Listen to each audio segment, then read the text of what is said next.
Quantum mechanics is the area of physics that deals with the behavior of atoms and the particles on microscopic scales.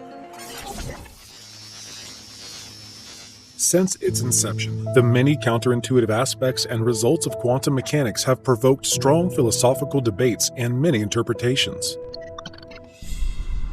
The 1920s was the birth of quantum physics. You can't get crazier than quantum physics. Oh my gosh, particles pop in and out of existence. You try to measure it and it's not there anymore, but you saw it there a moment ago. And it was intriguing. Once again, it was the physicists following, the bouncing ball. Weird, crazy things were going on inside the atom.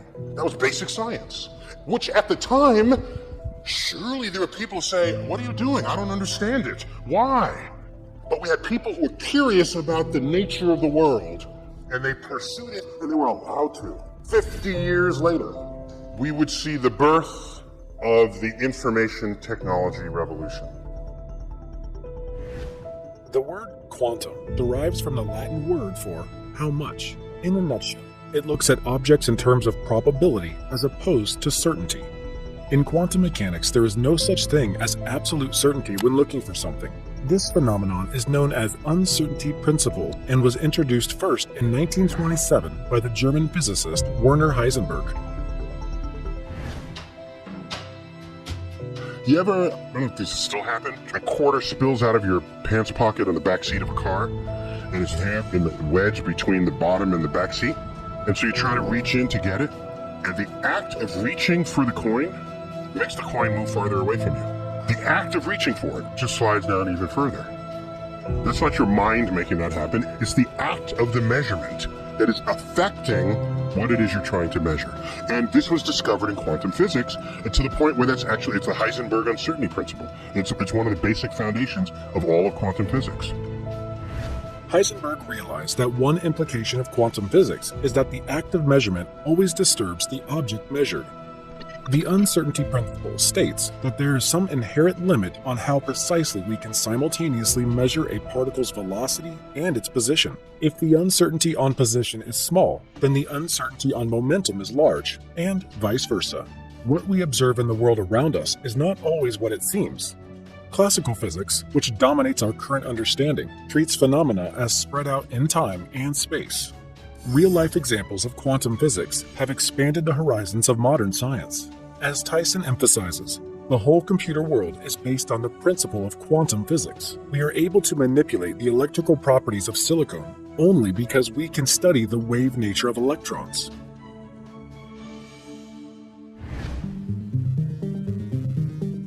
That's information moving that requires quantum physics. No part of the modern economy isn't touched, because information technology requires quantum physics. In the design, in the creation of data, in the acquisition, the storage, the dissemination of information.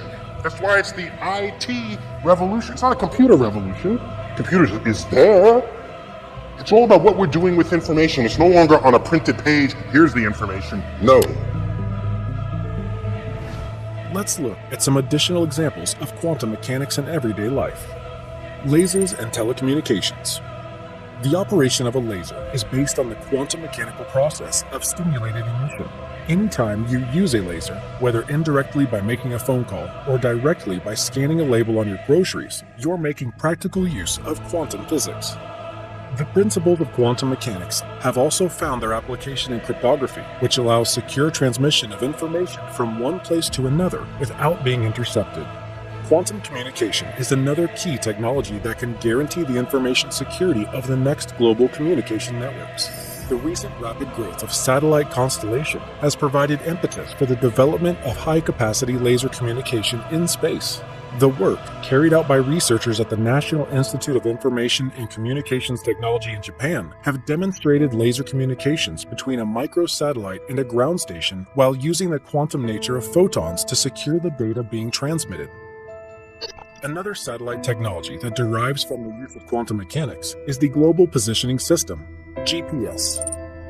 GPS is able to tell you exactly where you are thanks to the atomic clocks aboard satellites orbiting Earth, which are set by ground control stations and synchronize themselves through signals. Every satellite is equipped with an atomic clock.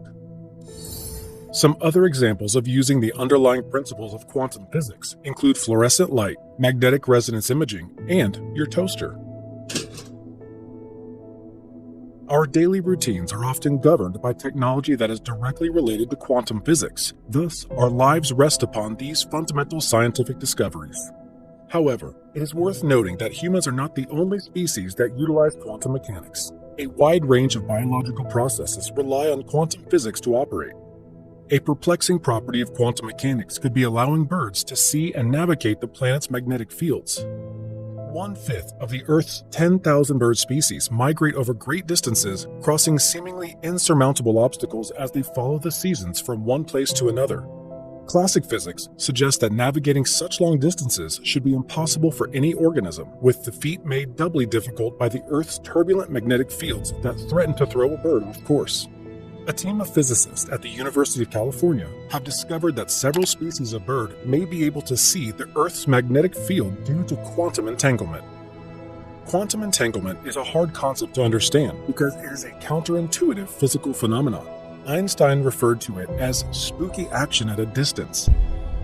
It occurs when a pair of particles is generated, interact, or share spatial proximity in a way such that the quantum state of each particle of the pair or group cannot be described independently of the state of the others. So it is true, and this bothered Einstein, one of the many reasons he didn't like quantum mechanics, because of this spooky action at a distance. It is true that I can do what's called entanglement. I can entangle two particles like two electrons or two photons, create them in a very special quantum mechanical state, and then I can separate them from here to Alpha Centauri. And then let's say I take two electrons and I create them in states, so one is spin up and one is spin down. Actually, they have opposite spins. It turns out they're spinning in all directions at the same time. Now I measure this one, and I find out it's spinning over here. It immediately makes this one spin that way. Or at least that one we measured to be spinning that way. Immediately. So isn't that information traveling faster than light? I mean, it's not. It's instantaneous. I do this measurement here. Instantaneously, that other one collapses into that state. Before I made the measurement, they were both spinning in all directions at the same time. I measure this one, suddenly, boom, I find it's that direction. That makes this one go in that direction. Well, it sounds like information faster than light, but it turns out it's not. No information is transferred in that. Quantum effects are not only confined to the atomic scale. For more than 25 years, physicists have used an exotic state of matter made from ultra-cold atoms to probe quantum behavior at the macroscopic scale. Some examples of macroscopic quantum effects are superconductivity, superfluidity, and Bose-Einstein condensates. Superconductivity is the phenomenon in which certain materials conduct electricity with zero resistance and expel magnetic fields.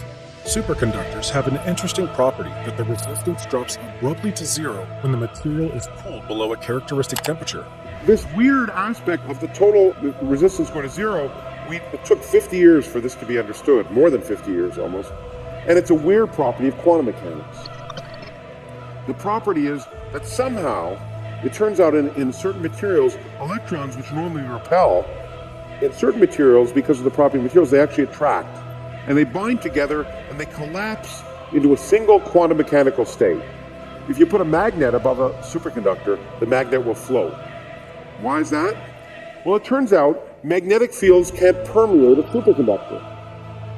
So they cancel that magnetic field. They repel that magnetic field.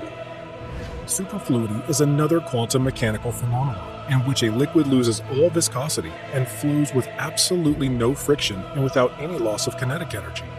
Bose-Einstein condensates, also called the fifth state of matter, is typically formed when a gas of bosons at low densities is cooled to temperatures very close to absolute zero.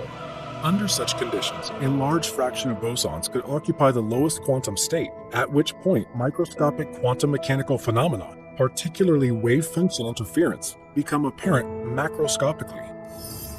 Physicists behind NASA's Cold Atom Lab, which began operating in the International Space Station in 2018, have shown that the laboratory can successfully exploit the microgravity of space in ways that allow scientists to create phenomena that would be impossible on Earth. The facility is on track to become the coldest place known in the universe.